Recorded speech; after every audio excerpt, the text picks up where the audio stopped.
Hello, and welcome to The Business Takeaway, a videocast series where we interview professionals in the advertising, marketing, and public relations industry. I'm the host, Breanna Fanta, and with me today, I have Lindsay Augustyn, who is currently an Assistant Director and Communications Coordinator at the UNL Center for Science, Mathematics, and Computer Education. It's great to be talking with you, Lindsay. Hi, thank you. It's been great to be here. I'd like to start off by asking, what got you interested in this field? So I assume you mean the field of journalism or communications, in general.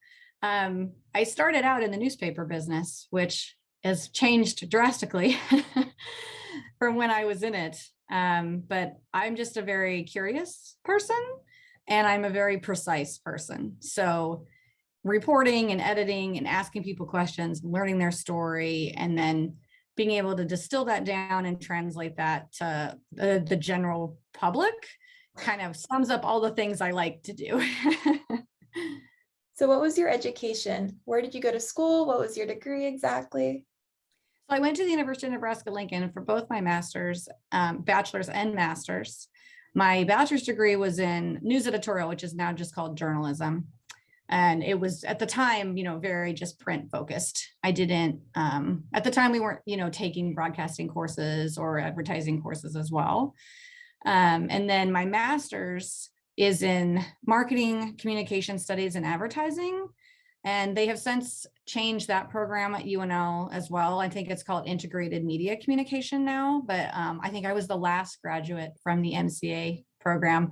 But when I transitioned to UNL, my job switched from, it was not a traditional print journalism situation all the time. I had to know advertising and marketing and those strategies. So it was nice to switch gears in my master's degree to learn both sides. So how would you say that marketing had influenced your journalism experience exactly? It is kind of a different way of looking at things, right? It's much more from a business point of view.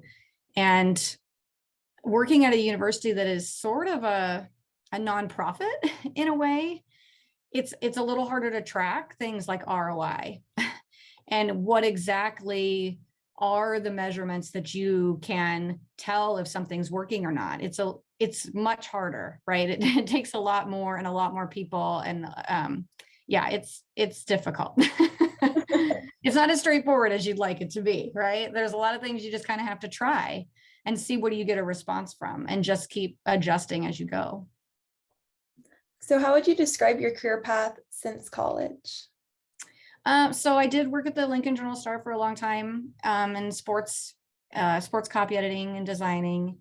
And, I had to work second shift. I had to work the 4 to midnight type of hours. And I did that for a long time. And I wasn't sure I wanted to keep doing that. And I needed normal hours, I guess, daytime hours.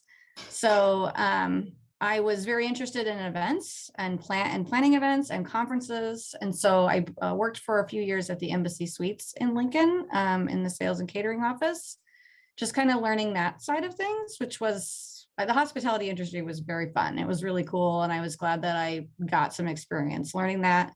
But I had always kind of wanted to try to work at the university. So when this job in the center came open, I've been here the whole 12 years that I worked at UNL. My job has changed over the years and added responsibility and things, but I've always worked at the center the whole time I've been here. Wow. So how would you say that your job has changed? Like what specifically has changed? I started out mostly in events planning type role. And when everybody started to figure out, oh, well, she can write and she can design things and we don't have anybody who can do that, then it started switching into more of, I took over the newsletters. Every time a grant would end, I would make a big magazine about all the teachers in the program and what they accomplished. And that really started to take off and become more of what I was doing. So then we ended up hiring an events coordinator so that I could start just focusing more on communications. So with that said, is there any other position that you're working toward, or are you happy with the position you're at now? I mean, you know, I would hope to continue to be promoted or, you know, be associate director or things like that in the future. I've had to take on some database programming development stuff, learning MySQL and PHP and stuff I didn't think I would ever venture into. But I mean, it's all very interesting stuff. And we just do a lot of things that are unique in the center because our main audience is K-12 teachers and not students at UNL. So a lot of my students that I'm helping are graduate students, but they're not full-time graduate students. They are teachers and they are part-time graduate students, right? They're working towards their master's degrees. So there's a lot of just advocating for non-traditional students, and that has become a big part of my job. How would you describe a typical work day? I don't have one.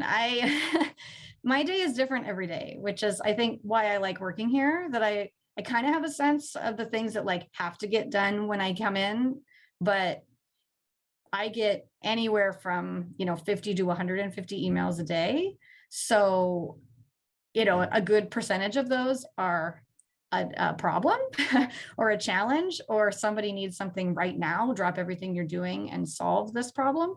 So I try not to have planned very much for my day every day because I don't know what's going to come up that I don't foresee. So I'm kind of the person who's the catch-all. Like I'm the one who's just ready and prepared to take on the last minute things that faculty need across campus. They like that I come from a journalism background and that I come from, what was a 24-hour news cycle, because I understand that there's things that I have to get done today and I don't have tomorrow, right? It has to happen today. There's not a choice, right? We had to get the newspaper out the same day. There wasn't we'll decide this tomorrow. No, you should decide it right now. So I'm pretty good about making decisions and just kind of like churning stuff out and just meeting those deadlines, because that's very ingrained in how I work. So what do you like about your job? I like that it's different. I like that I'm not just always writing stories, or I'm just always copy editing grant proposals, or I'm just working on events. It changes all the time. And so I kind of get to do all of those different skills that I like to do. I get to kind of jump in between, and for the most part, kind of on my own timetable, So I like that there's some freedom there, that it's not just, I'm making widgets and I'm doing the same thing every day. I wouldn't be happy in a job like that. So I like that there's a lot more individuality, and I can use my own creativity here. I can work with get to work with a new professor and have them say, oh, I just got this new grant and we're going to try this thing. What do you think we should do? Like it's fun to get to brainstorm with them of different things they could do for outreach. What kind of training, experience, or hard skills does your job require? I mean, my job is a little different in that it was kind of created for me because of the skills I had. So, I mean, someone else coming into this type of job, I mean, you'd want them to have some idea of copy editing, of AP style, of APA style, some ability to quickly do design of like posters and flyers and social media graphics and things like that. And just kind of be good at project management and keeping things moving along on deadlines. It's very different at a university from in a journalism type field, in that a university will say, well, we'll revisit this in 6 months. Right. And that's a very common thing, or in 2 months or whatever. And so you have to be really good about putting on your calendar, okay, I've got to circle back with that person in 2 months or in 6 months. We've got to set a meeting to talk about this again, to move this on to the next step. And so you have to be sure that you're not letting anything slip through the cracks. How would you say your skills evolved from the beginning of your career to the end? I mean, I think I've grown a lot as a writer and an editor, especially in being able to write for academia. I didn't, I was writing in sports and other things. And so it is a certain kind of skill that you have to acquire over time of how do you write in a certain way for a grant proposal, and really for asking for money, right? There's a lot of fundraising that we have to do at the university. And there's a lot of foundation funds and things. And, writing to donors is a certain voice. And a lot of times you do a lot of ghostwriting. You're writing for faculty, you're writing letters and signing their name. And so you have to learn to write in their voice as well and send the message that they would send. And that just comes with time of spending enough time with them and with the project and really understanding, the message that you're trying to get out. So what advice would you have for people wanting to enter the industry? And I think you have to be willing to invest the time to learn about things that maybe you didn't think you would have any interest in. I mean, I don't work for the math department, but in a sense, a lot of the events we do in the center are for the math department. And I think a lot of people think, oh, well, then do you have to write about math? Like, do you have to write math? Do you have to know math? Do you have to? And no, no, I don't. But I have to be able to understand enough of what's going on to explain it to a general population. And you have to be willing to just keep saying to the faculty or to whoever, I still don't understand. Like, it's still too much jargon. It's still too technical. You've got to bring it down to layman general terms that everybody can understand. Otherwise, no one's going to really care what your research is if they don't understand. And so there's it's not dumbing it down, right? And it's finding that balance of how can you still explain it to people that they still appreciate what it is you're doing and they don't get frustrated that they don't get it, So that takes a while too. So I think you have to be willing to really be able to dive down deep and drill down to what really is going on and how do you express that. Is there anything that you know now that you wish you knew coming out of college?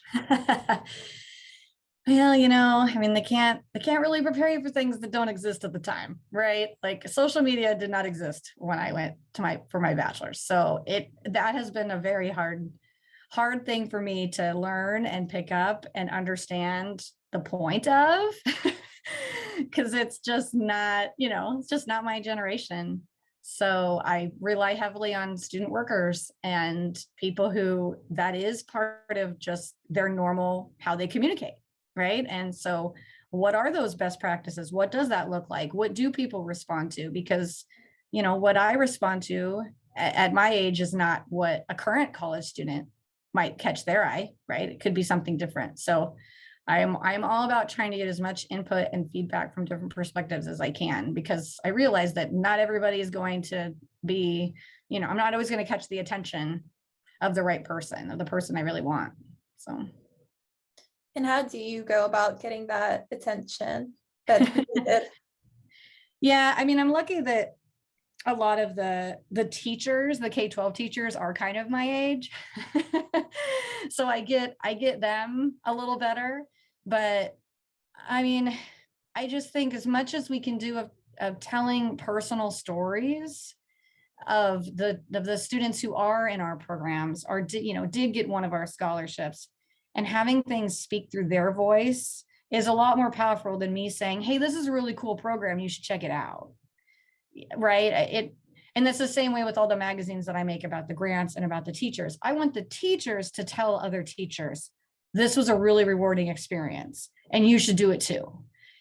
I don't want to do things that I feel like is just bragging. It's bragging about how great we are, because that's not the point. It's like the people who actually went through it, who can actually say, yes, this was beneficial, should be the people telling that story.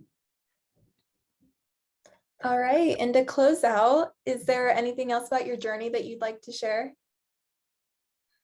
Oh, I don't know. I think I hope people understand that just because you think in college you want to do a certain thing, like just be open to the fact that will probably change, and you just don't know where you're going to end up. And I have found that it doesn't matter what industry I'm in, everyone needs a copy editor. Everyone needs someone who's a good writer and who can communicate, because even though we are communicators, that doesn't mean we are always the best at actually communicating with our colleagues or communicating, with each other in the office even. So everybody can always be striving to become better communicators in all different aspects of their lives. But I have definitely learned how important it is to be able to have someone who can write and edit, because a lot of people struggle with that a lot. So I think people could convince pretty much any company that they need them if they're a good writer or editor. All right. Well, that concludes the interview. Thank you so All much right. for your time, Thank Lindsay. you. It's been a pleasure. Thank you. All right. Once again, I'm Breanna Fanta, and this was Lindsay Augustyn on The Business Takeaway. Please don't forget to like, comment, share, and subscribe to our YouTube channel to be up to date with our videos. And feel free to reach out.